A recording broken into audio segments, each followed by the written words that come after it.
champion. Rory, welcome back to Belle Reve. I know you've been here the last couple of days, and for the first time since 2018. Talk a little bit about the test of golf ahead of us this week. Yeah, I didn't. I mean, I remembered, as I played the course yesterday and then today, like it started to come back to me a bit more. But yeah, it's a.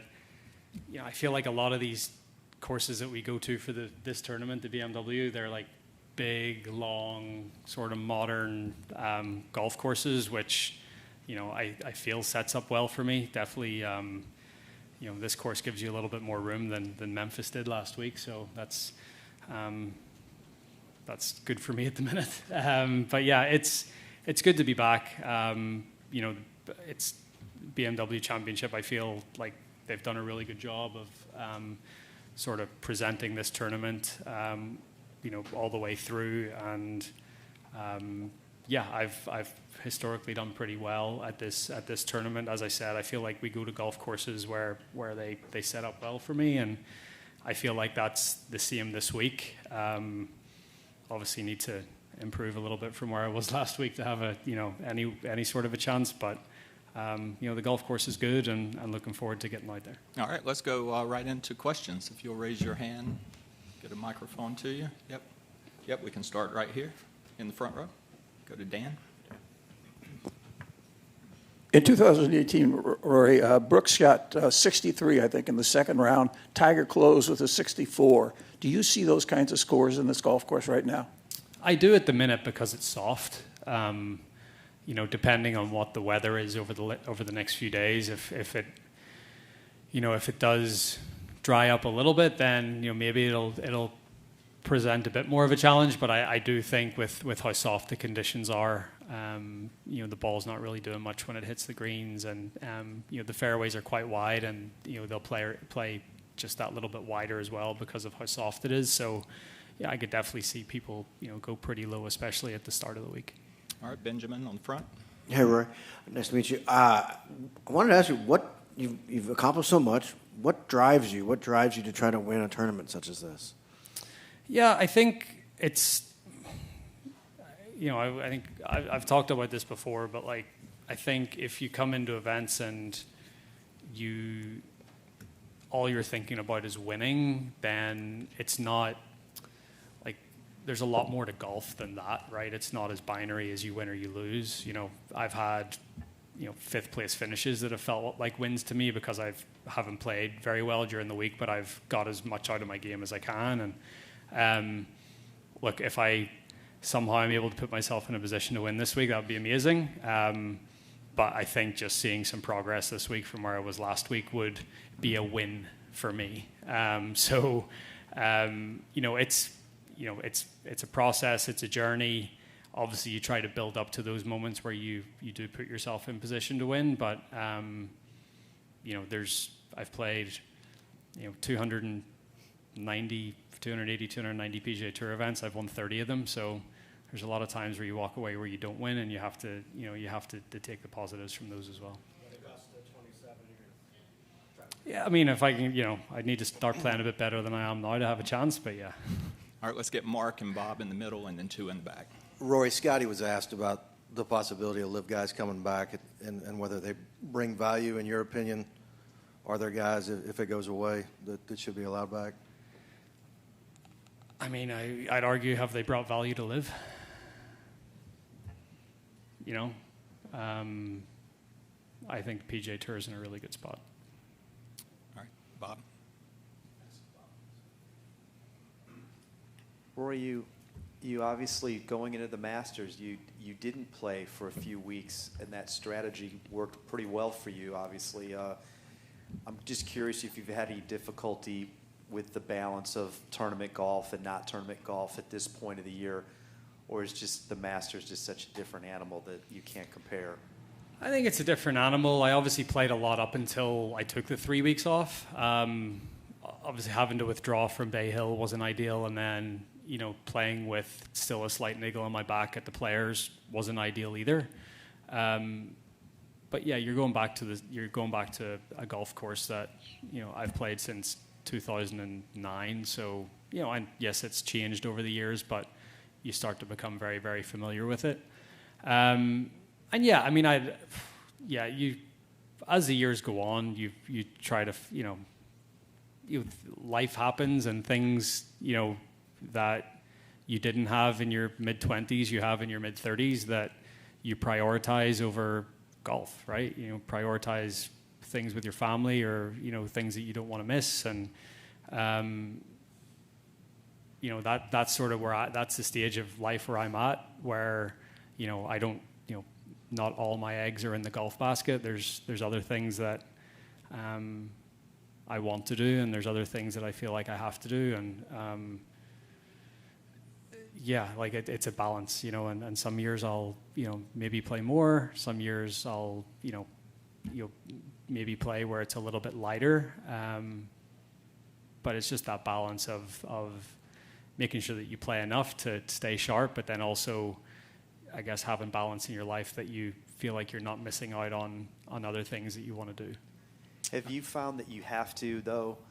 You took a break after the Open. You've got to give yourself some downtime. You've got a busy schedule after just these next 2 weeks. Is it hard to find that balance of practice, getting away from it, and even tournament golf? Yeah, it is, absolutely. I mean, I'm playing 5 of the next 6 weeks, so it's not like I'm going to play, over the course of a calendar year, I still play more than most of the top guys because I play on both tours. So, but it's trying to find that balance. And then, everything, trying to be home enough, trying to make sure you're, home for, it's Poppy's first day of school today. I would have loved to have been home for that, but I'm here. So, just stuff like that, things I didn't have 10 years ago that I have these days. It's I'm in a different spot in my life. All right, let's take 2 in the back, and then we'll move up to Dave. Rory, you were really grinding on the range yesterday before your practice round, maybe out there longer than anyone else was. Was that just you putting in work, or is there something in particular you're trying to find in your golf swing? Yeah, I've definitely gotten into some bad habits in my golf swing over the past few months. And yeah, I think as you play tournament golf, you start the golf swing takes a back seat, and all you're really trying to do is hit shots and be visual and be instinctive. But as you do that, you can start to revert back into some bad habits. And I've certainly done that this year. Like I took some time off at the end of 24 to work on my golf swing, and I came out early in 25, and I played really, really well. Won 3 events, pretty early in the season. And I feel like that was down to the work that I did at the end of 24. And I feel like I have to do some of that work again. So it's a bit of a work in progress. But I spent the day at home in Florida on Monday, worked with my coach Michael and Harry, and we definitely, I feel like we're like heading in the right direction. But yeah, like I have this feeling on my golf swing that I just need to ingrain, and I just need to hit a ton of balls while doing it, whether it be with the head cover under my right arm, or I've made a couple of clubs up with like different grips to try to feel like where my hand should be halfway back. So I just have to hit a ton of balls to try to get that ingrained, and that's what's hard. It's hard to do that for 3 hours on the range and then try to go on the golf course and play like that as well. So I think the more reps I can get on the range, the more comfortable it'll end up becoming when I get out on the course. All right, let's go Paul in the back, and then Dave, and up to the front. Rory, I wanted to ask you about Alex Fitzpatrick. He didn't make a start on tour till the end of April. He's going to make the Tour Championship. Just what you think of him as a person and kind of the play that he's been able to hit the ground running right when he got out here. Yeah, it's been amazing. I've known Alex a long time, basically as long as I've known Matt. And, we always knew Alex was a really good player. He played the Walker Cup at Seminole. And I, got to spend a little bit of time with him as he was prepping for that. And then he's been on the European Tour for the last couple of years. And, he's always been very, very talented. He plays the game a little bit differently than his brother. And sort of approaches the game a little bit differently as well. Isn't quite as analytical as Matt is, but he's done fantastically well. And I think that's where I'd love the tour to be. Like, you get these young guys, and you give them an opportunity.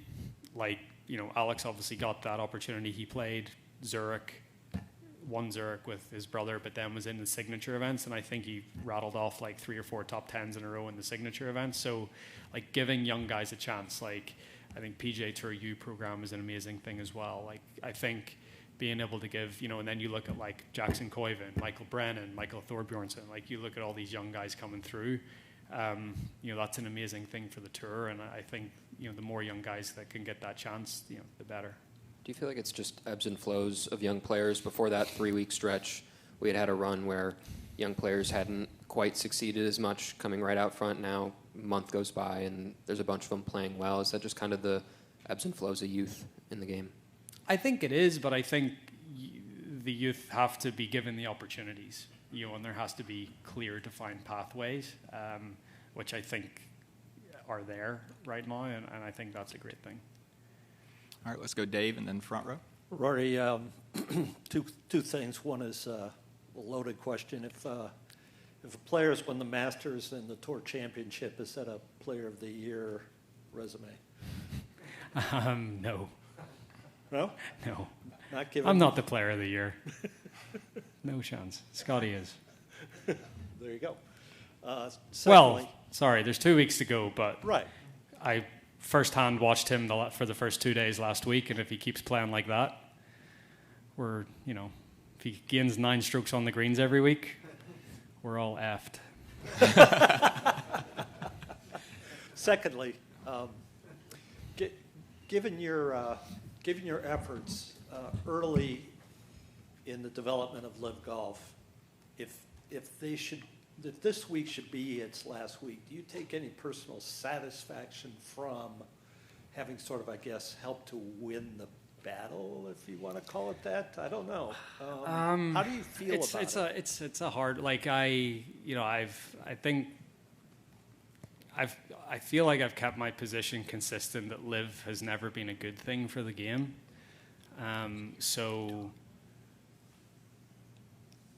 And whatever 2.0 looks like, if it even happens, they're, they say they're trying to be more collaborative and all that, but I don't know.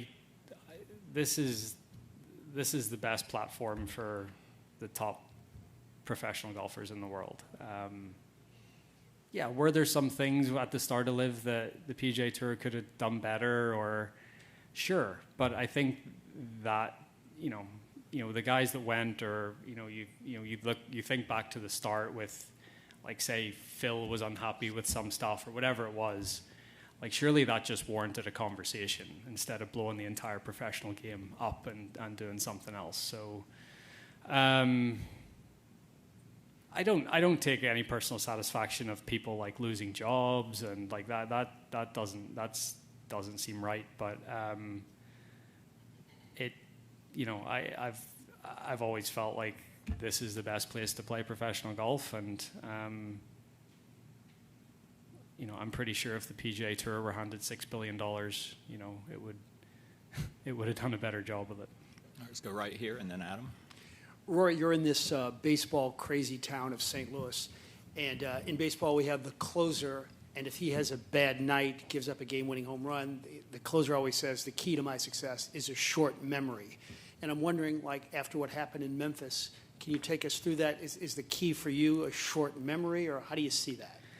Yeah, absolutely. I think in all sports you have to have a short memory, good and bad. I think if you dwell on your failures too much, that's a bad thing. But I think if you dwell on your successes as well, that's not a great thing either, because every week, every month, every year, there's new goals and new targets and new things that you want to achieve. So, as Ted Lasso says, be a goldfish. But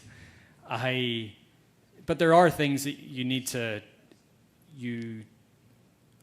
I need to remember things from Memphis because I need to know what to learn from and what to work on. And so, yes, you learn from your failures, and then you try to do better the next time. So, and I feel like over the course of my 18, 19 year career, I've been able to do that pretty well. All right, we're going to take 3 more. Adam, Doug, and Jack.